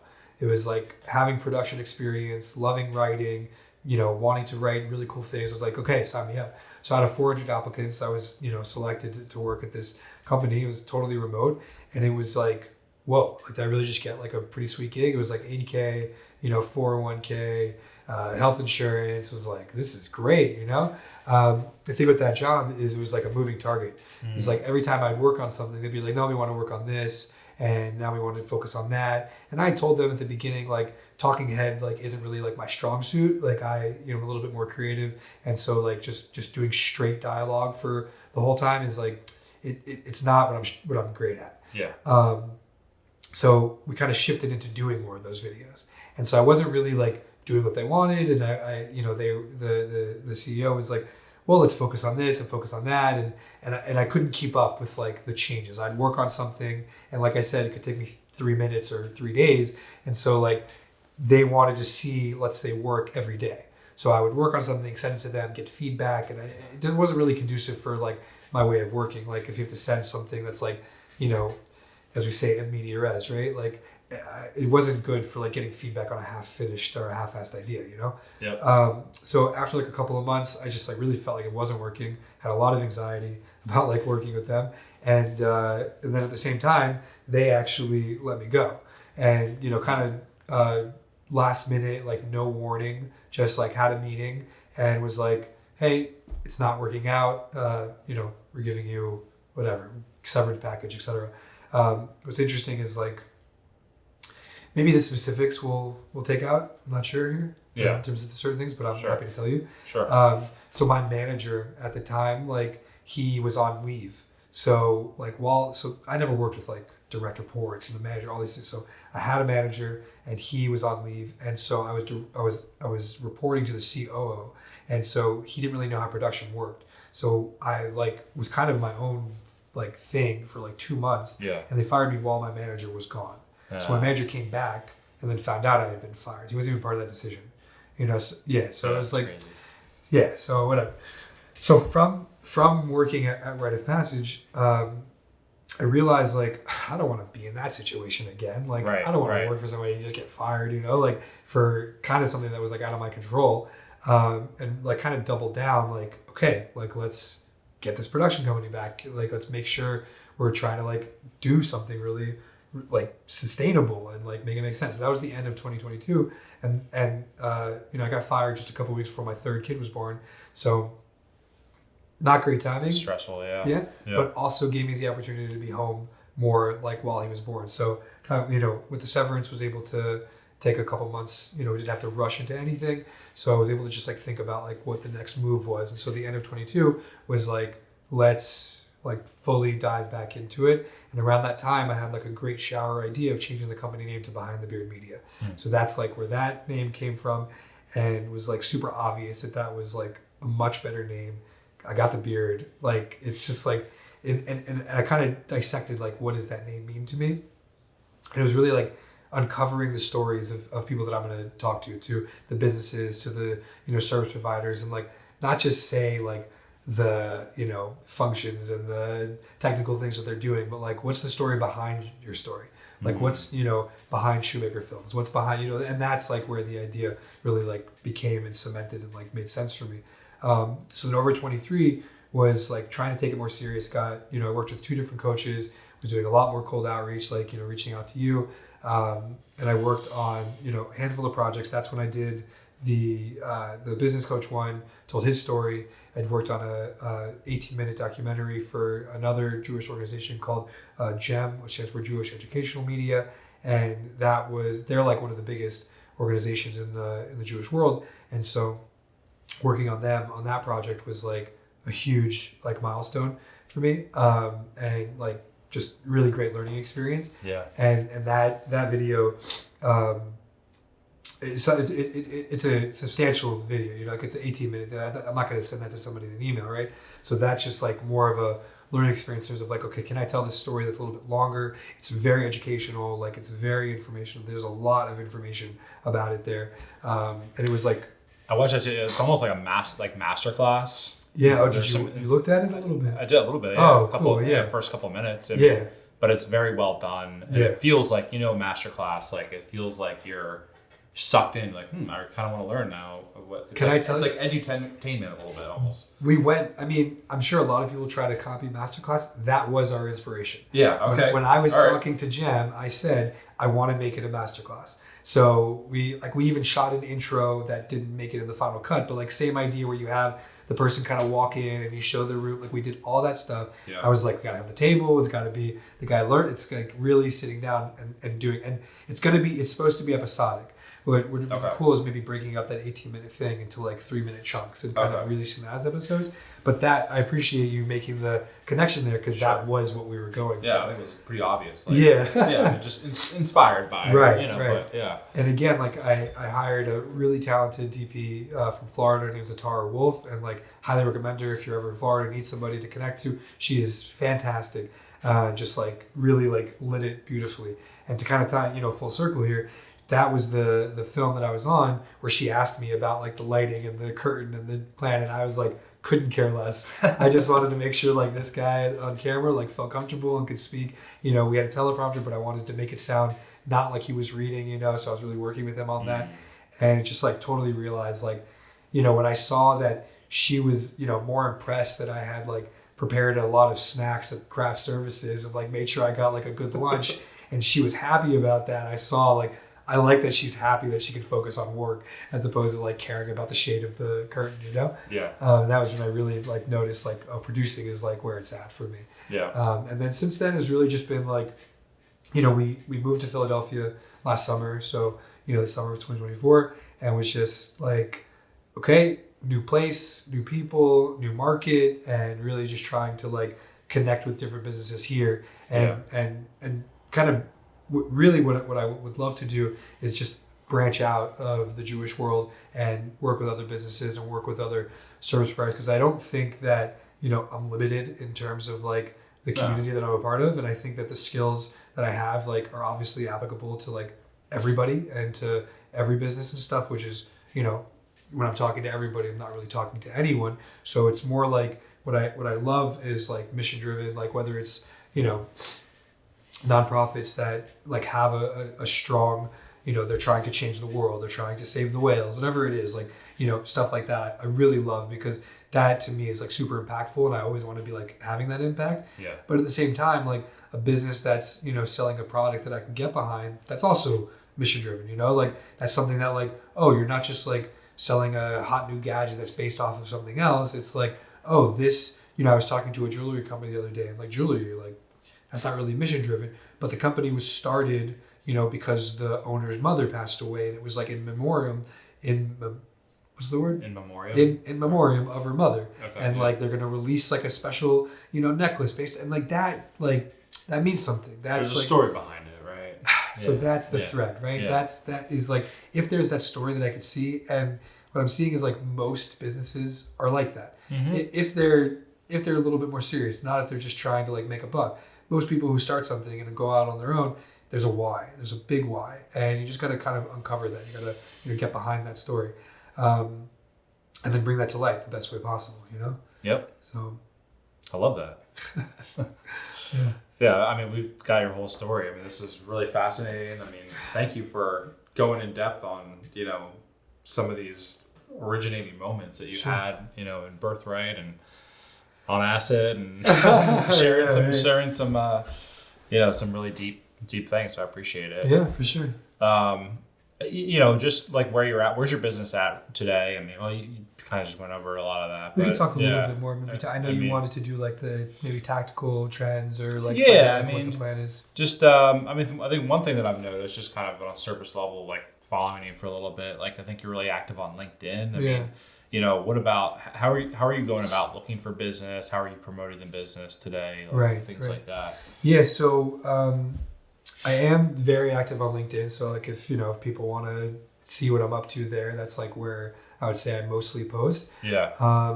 And the way I like kind of approach, I guess, content, which is always evolving for me. I don't know about other people. I mean, like we talk, trends and stuff like that, is just like, I don't overthink it like too much. I just kind of think like what would kind of be interesting, like what would be a little bit interesting, what would be like, oh, I'm working on this, and then share that. And I think that's changing for me a little bit now. I recently read a book called They Ask You Answer by I think it's Marcus Sheridan. Might have to fact check me on that, or we could look it up. But he had a pool company, and he said that they found that by just answering the questions that people have about your business will be content marketing.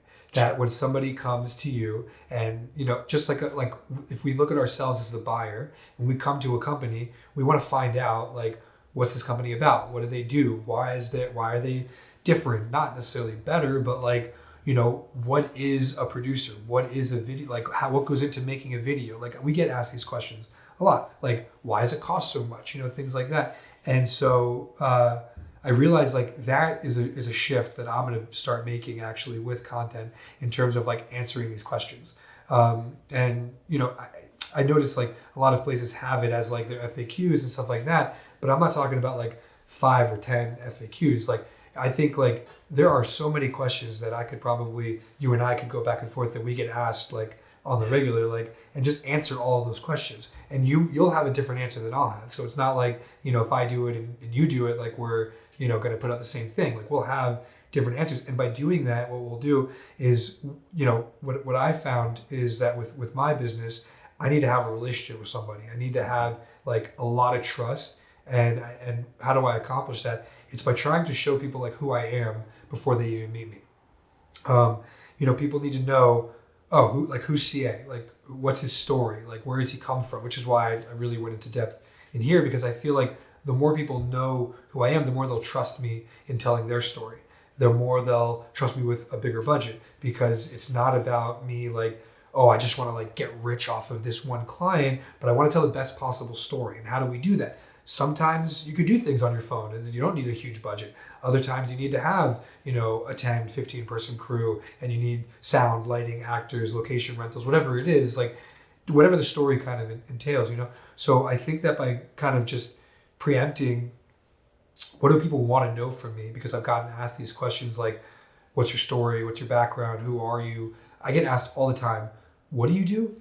Like, what's a video producer? Like people think it means, a content editor. People think it means, you're a cameraman. Yeah, right? Like a cameraman. Like you could just, I got a call in December, can you come film this wedding? And I'm just like, no. Like, I mean, what I did though, as a side note, as a producer, they called me, said, can you come film this wedding? I got connected similar to you. I cold called New Pace Productions here in town, and they do weddings. So I called them and said, are you available on this and this day to do like a charity wedding? So unfortunately they weren't available, but I went and then found someone else who's like a younger, DP who's like looking to do stuff, work, on different projects. I said, I have a free thing. I'm happy to pay you for another project, but do you want to like just go help out this wedding? Yeah. No problem. He went, and they were floored that somebody came and did a free video. It wasn't crazy. I didn't take advantage of the video guy. He shot it. He gave the raw footage. He made like a 1-minute recap, and it was like relaxed. There was no timeline. There was no pressure. It was he was cool with doing it, and so. I just wanted to like help them out, right? Like somebody asked to see if I could help. So if someone were to ask what you do, I mean, that's essentially it, right? You're connecting people, you're you're organizing, Yeah. you're putting the dots together here Yeah. and putting together a project. Right. Even on a small scale like that, that's essentially what you're doing, just on a bigger scale, right? Right. And Yeah. I appreciate you noticing that, because Right.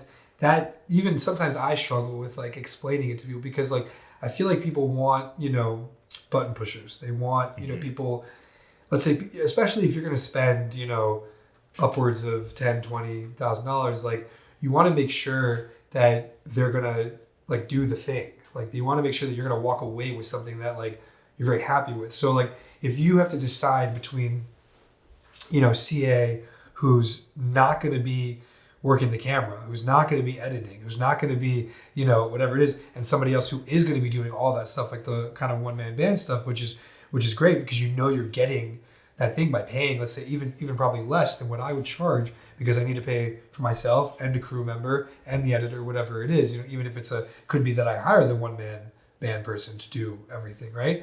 So it really takes, I think, what we talked about at the beginning is like understanding the client, like in a way that's like, listen, you could go with somebody cheaper, you could go with a one-man, and there's nothing wrong with that, right? That is like, makes a lot of sense for a lot of people. But I think what I bring to the table is a little bit more in-depth, listening, understanding, and then application of like saying like, what makes the most sense for you here? I'm not really of the mindset of like, the man with the hammer, everything's a nail, right? It's kind of like I have an arsenal of different tools. I have, and saying like, maybe this one requires Gorilla Glue, maybe this one requires a staple gun, like whatever it is, you know? And that is the value that I think that I bring to people. But I there's another saying that, the shoemaker's kids don't have shoes. You must have heard this one before. All the time, yeah. Yeah. As shoemaker, right? Of course. So like with me, it's the same idea. It's like, okay, like how do I convey this sense of like, I know what I'm doing, and I've been down so many different paths of experience and projects, and say to somebody, I can do this for you if I haven't done it for like, let's say Behind the Beard Media. If I haven't done it for, this client last year, super happy that I was able to get him to 5x his investment with me. But I didn't do like a whole social media strategy. I didn't do a whole, like, it was really just like that video worked, and so can I promise that for somebody else? Not always. I have to be honest with people. I can't say like, if I make a 2.5 minute video about your story, you will 5x your investment. I don't know if that's true. Yeah. Like I know that what works is telling an honest story, is telling people, this goes back to like David Ogilvy and like classic, advertising guys. Tell the people what the product is. Tell the people what the service is. Tell them like, what does it do?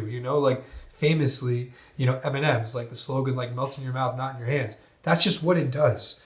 David Ogilvy's got another famous, line, like the Rolls Royce is like the only thing, or the clock inside is louder than the engine.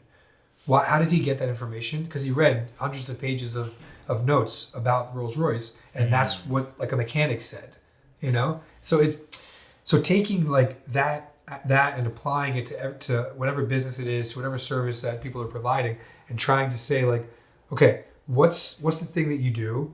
Who do you serve? How can you help them? And just telling people that, and then just like, let's be a little creative with that. We've mentioned a few times about like trends that I'm like following, and to be honest, on one hand, I don't really follow so many trends, because I think they're just simply that. I think it's just trends. I think it's that if I'm trying to constantly just do something that's like in at that particular moment, you might get a spike in engagement, you might get a spike in views on something that you're putting out, but I don't think that's going to convince somebody to buy. I don't think that's going to convince somebody to give. I don't think that's going to convince somebody to do something. I think that's going to, do something in terms of analytics for like getting traffic, which is part of the game as well. But to me, that's not usually the call to action that I work with people on. I want people to like either connect with the business owner that I'm working with, or connect with the business, or connect with the nonprofit, and to do something, to like become part of that organization, or to hire the person. And, when you're doing something that's like just chasing the trend, I think you're missing that aspect. I think you're missing the whole connection aspect, which I think, if if I were to analyze my whole story and like, the reason why I went into all depth about it was like, I think I bring like who I am to every project and to every conversation and to, every interaction. And it's about connection. It's about community. It's about a sense of belonging. Like those are like deep base desires that we want as human beings. So how do we apply that to XY business? How do we apply that to AB nonprofit?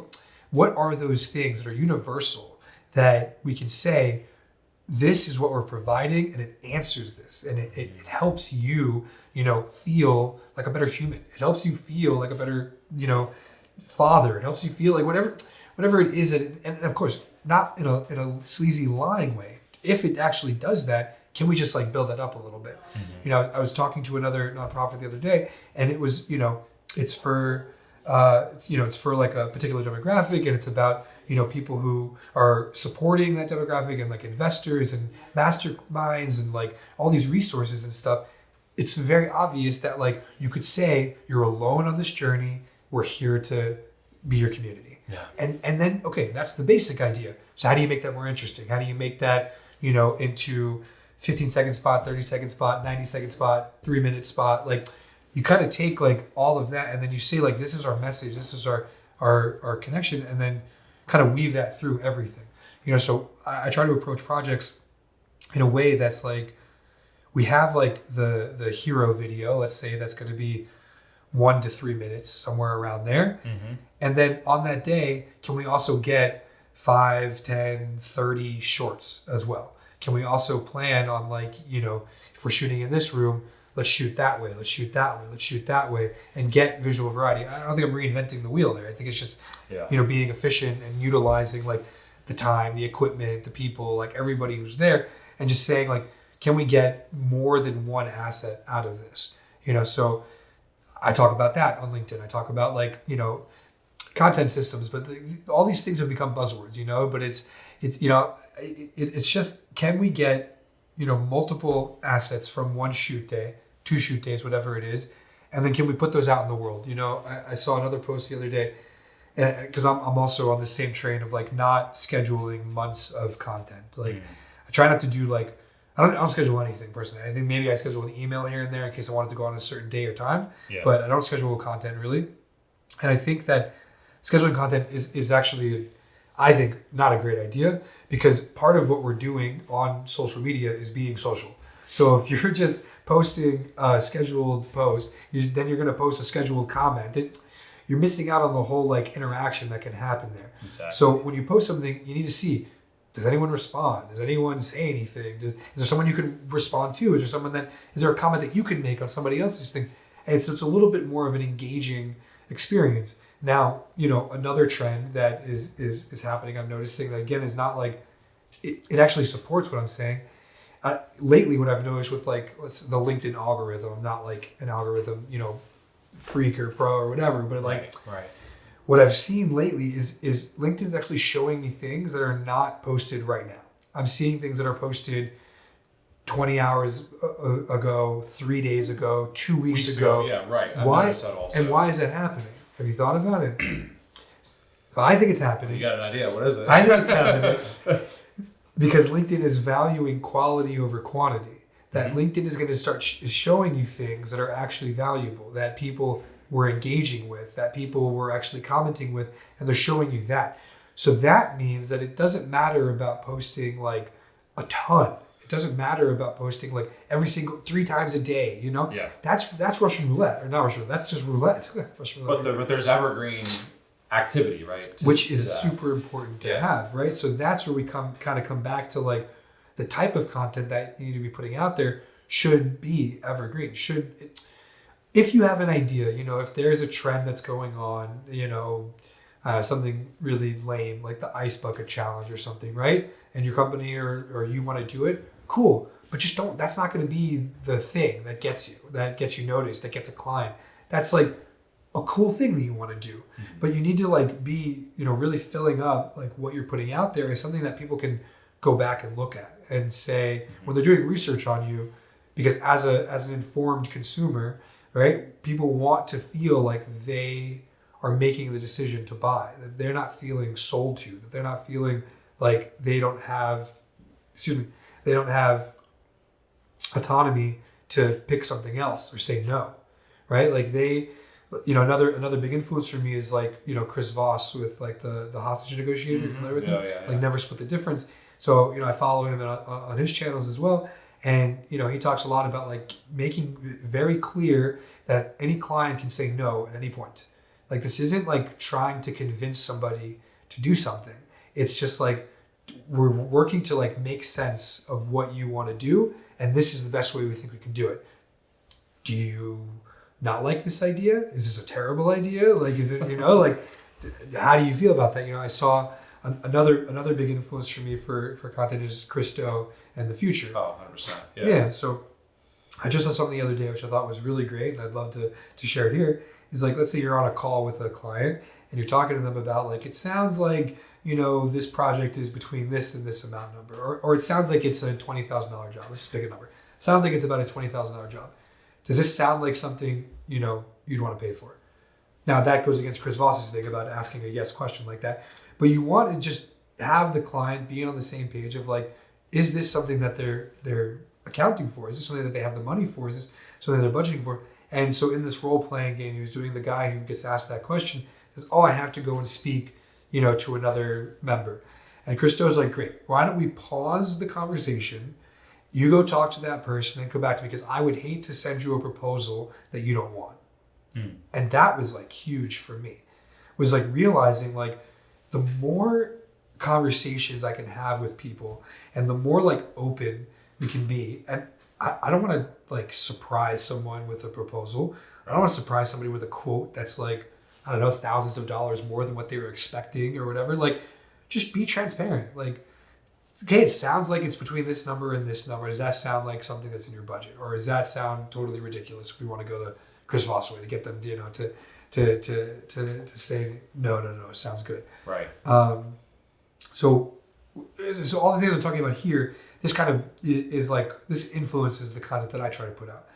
Try to put out like, what am I learning from other marketing people? What am I learning from the books that I'm reading, from the podcasts I'm listening to the conversations I'm having?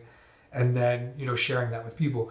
I also want to make sure that I'm sharing like results that I get from my clients, Sure. Like, again, these are all obvious things, but are we all doing it? Is it something that I'm thinking about, as a framework when I'm approaching like, today, later when I go to post, obviously I'm going to talk about this podcast. I'm going to talk about like what I shared and what I learned from you. And, I did a lot more talking, so I'm not sure how much I learned from you, but Well, hopefully it was a good exercise to kind of talk through a lot of this stuff. I'm certainly learning a lot and I appreciate it. Yeah. Of course. Yeah.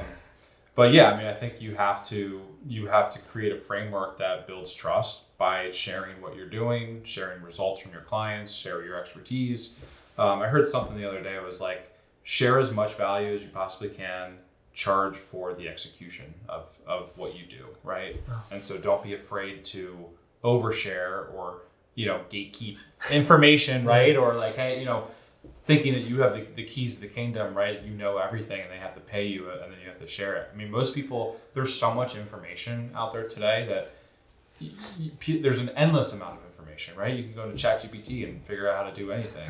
Or now DeepSeek or whatever. Yeah, that's the newest thing, right? But most people don't have the patience, the skill, the resources to actually execute on an idea, right? Yeah. A video, a business, whatever it is, right? So when I was excuse me, when I was 19 in college and I was working on that one company, I was talking to one of these party planners.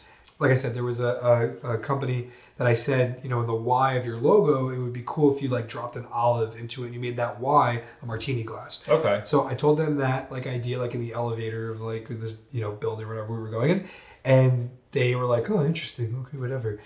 Didn't hire us for the video, didn't hire us for the logo. And the next video that they put out had that as their logo. Like had the Y come in as a martini glass and drop the olive right in. And as a 19-year-old, I was like, oh my gosh, I can't believe they stole my idea, like all these things. And I realized like if that's my like last greatest idea, this is not the business for me. Like this is not, you know. So I learned like early on that like if I tell somebody something and they want to steal it or they want to use it, like cool, like that's fine, you know. And to a certain degree, right? So you know. I'm happy to get into this actually because you know I know Apple TV's servant literally just had a trial end the other day because they were getting sued by somebody else's film that said M. Night Shyamalan like stole the story from her movie and made the show really? Servant. Yeah, so they lost the trial. Like the jury watched like the first 4 episodes and said no way, it's not the same. So I was thinking about this because what I like to think that I have, which is a little bit of an advantage, I think, is God. Follow me here. So I can do as much as I possibly can. I can work as much. I can meet with as many people. I can send 1,000 emails if I want. God decides how much I make. God decides who's going to call me back, who's going to say yes to my proposals, all these things. Now that doesn't mean, listen to what I said, right? Doesn't mean I can sit around and do nothing and he's going to send me money in the mail. I have to do something, right? It says in the Torah, like God will bless you in all that you do. So we very clearly see that you have to do something. But does that mean that I need to send 10,000 emails in order to do it? It could be, but it could also mean that I could send 2 emails. And that's the way that God wants to bless me. I have no idea. So the way I look at it is that like if somebody takes my idea, if somebody takes something that I've shared and uses it, whether it works or it doesn't work, that's not up to me. Mm-hmm. What's up to me is doing the work. Like you said, is not gatekeeping the information, is like sharing that with people and being open. Now, is that a little naive? Is it a little bit, maybe? Yeah. But at the same time, and it's something I work on every day. Like it's not something that I'm just like, oh, I get it. I wake up in the morning and I feel like, I have to work on this concept every day. But it takes a lot of pressure off of me. It kind of relieves me of going like, oh, like if I don't do this, I'm going to lose out on that.